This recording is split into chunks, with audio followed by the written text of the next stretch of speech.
Think global business is just spreadsheets and profit margins? Not even close. It's a war zone, a psychological battlefield. Welcome to today's Explainer, where we're tearing down a massive corporate illusion.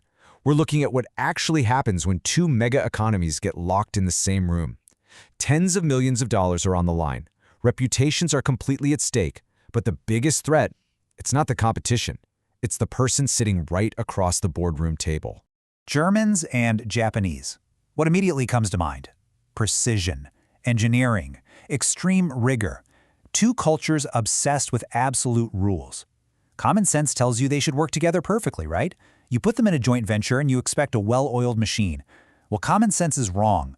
Putting these two cultures together isn't a match made in heaven. It is a recipe for absolute friction. They both demand perfection, sure, but their methods for achieving it? Total opposites. They don't magically align, they clash. Hard. Okay, let's dive into this. The illusion always starts with a flashy press release. Handshakes, smiles, the perfect joint venture ready to dominate the globe. But look at the reality exposed in the actual title of the research we're unpacking today, Negotiating Organizational Culture. Notice that word, negotiating. It's not some harmonious blend. It's a grueling everyday fight.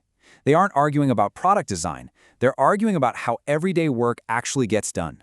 Who speaks first in a meeting? How is a decision finalized? It is a constant, exhausting negotiation. Which brings us to Section 1, the truth of cross-border cooperation. So what does partnering across borders actually mean? Let's forget the money for a second. It's the complex process of negotiating a shared organizational culture between distinct international entities. It's literally a high-stakes game of behavioral dominance. Think about it. If you can't even agree on how to run a basic product meeting, there's no way you're building a successful product. Period. As this research proves, through deep observation, culture absolutely eats financial strategy for breakfast. Your spreadsheets mean nothing if your teams fundamentally misunderstand how to communicate. Moving to Section 2, you gotta wonder, who actually studies this puzzle?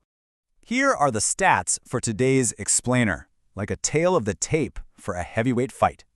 Title, Partnering Across Borders. Authors, Yoko Brannen and Jane E. Salk. Dropped in the journal Human Relations back in April 2000. Now listen, this isn't some flimsy, surface-level survey emailed out to 100 random employees. No way. This is foundational research based on rigorous, deeply embedded observation right in the middle of a corporate battlefield.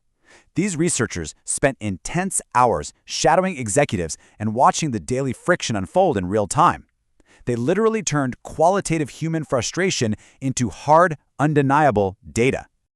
Section 3. Top Academic Institution Endorsement.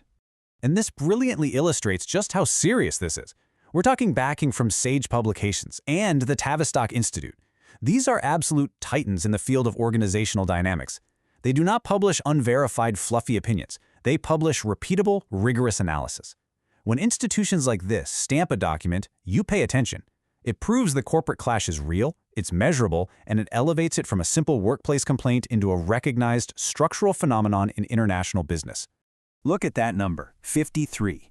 This research appeared in Volume 53 of the Human Relations Journal. Think about what that represents. That's over half a century of established history studying these exact workplace dynamics. Experts have been trying to solve human conflict at work for decades. It's one of the hardest puzzles in economics. But forcing two highly rigid, perfectly engineered cultures together, that cranks the difficulty level to the absolute maximum.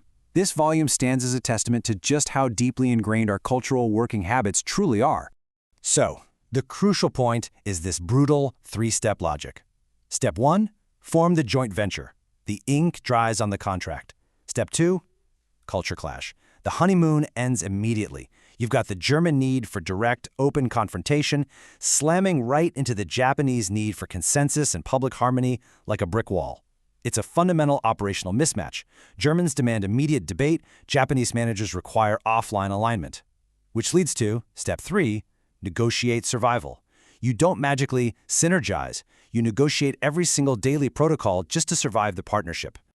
Which leads us to our final takeaway in Section 4, the eternal cultural game.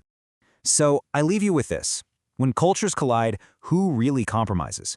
Think about that for a second. Every single day, someone has to give up their natural way of working just to move the project forward. Someone has to bend. So the next time you see a massive cross-border partnership announced in the news, don't just look at the stock price. Look at the people, because behind closed doors, a brutal, fascinating negotiation has just begun.